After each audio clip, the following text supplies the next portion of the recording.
प्रश्न है, जल की एक गोलाकार बूंद है जिसका व्यास दे रखा है 1/10 सेंटीमीटर, एक शंक्वाकार गिलास है जिसकी ऊंचाई उसकी रीम के व्यास के बराबर है। यानी हाइट क्या है, जो नीचे रीम होती है ना, उस रीम के व्यास के बराबर है।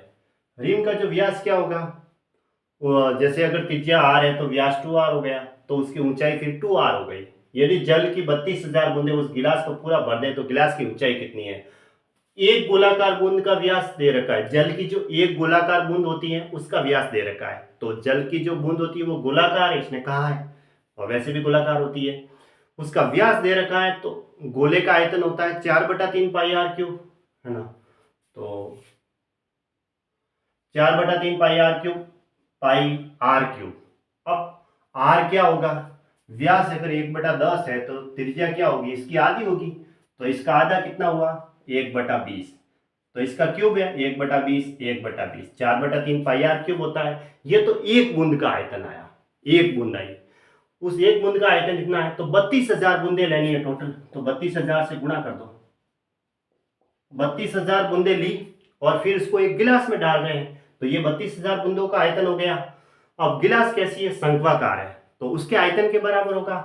शंकु का आयतन होता है 1/3 पाई r² अब इसने एक कंडीशन दे रखी है जिसकी ऊंचाई, ये जो एक शंक्वाकार गिलास है जिसकी ऊंचाई उसके रिम के व्यास के बराबर है। अगर रिम के व्यास के बराबर है, अगर मैं इस रिम की त्रिज्या अगर r लूं तो ऊंचाई हो जाएगी 2r, है ना। तो रिम की त्रिज्या में 1/3 पाई r² होता है, तो r², तो ऊंचाई कितनी हो गई, 2r।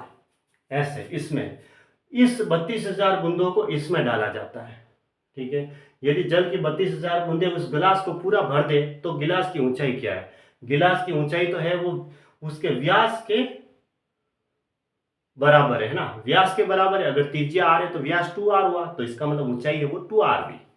अगर देखो त्रिज्या अगर r है तो व्यास क्या हुआ, व्यास बराबर 2r, जो कि ऊंचाई के बराबर हुआ। इसने कहा है, इस हिसाब से कंडीशन दे रखी है। तो दोनों का आयतन बराबर करना है, 32,000 बूंदे क्योंकि उस शंक्वाकार गिलास में डाली जा रही है, जो गिलास पूरी तरह से भर रही है, तो इसका मतलब वो का वो पानी होगा उसके उसके अंदर गया, तो उसका आयतन बराबर हुआ। अब इसको थोड़ा सा सॉल्व कर देते हैं ना। ये देखो पाई से पाई और नीचे से ये 3 से 3 तो कट जाता है। फिर इस 2 को भी यहाँ से हटा देते हैं एक बार, 2 दूनी 4। अब 2 से इसको काटा ये 10 बार। अब देखो ये 3 जीरो तो हट गए 32,000 में।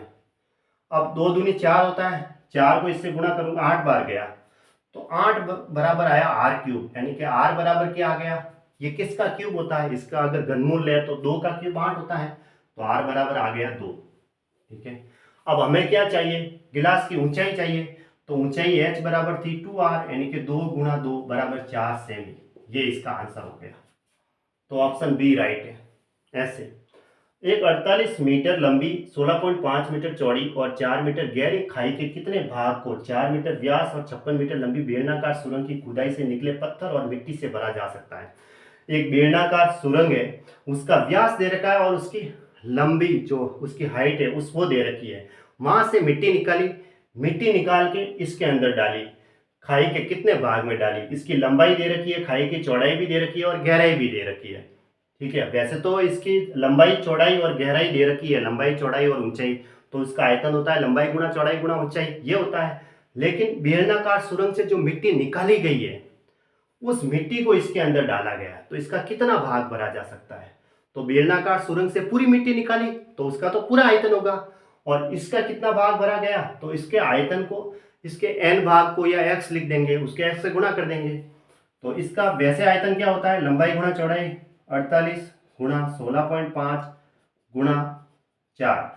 अब इसका n भाग भरा गया, मैंने कहा अभी कहां से भरा गया, क्योंकि बेलनाकार जो सुरंग है वहां से वो मिट्टी निकाली है। तो बेलनाकार का आयतन ले लो, बेलन का आयतन होता है πr²h, है ना।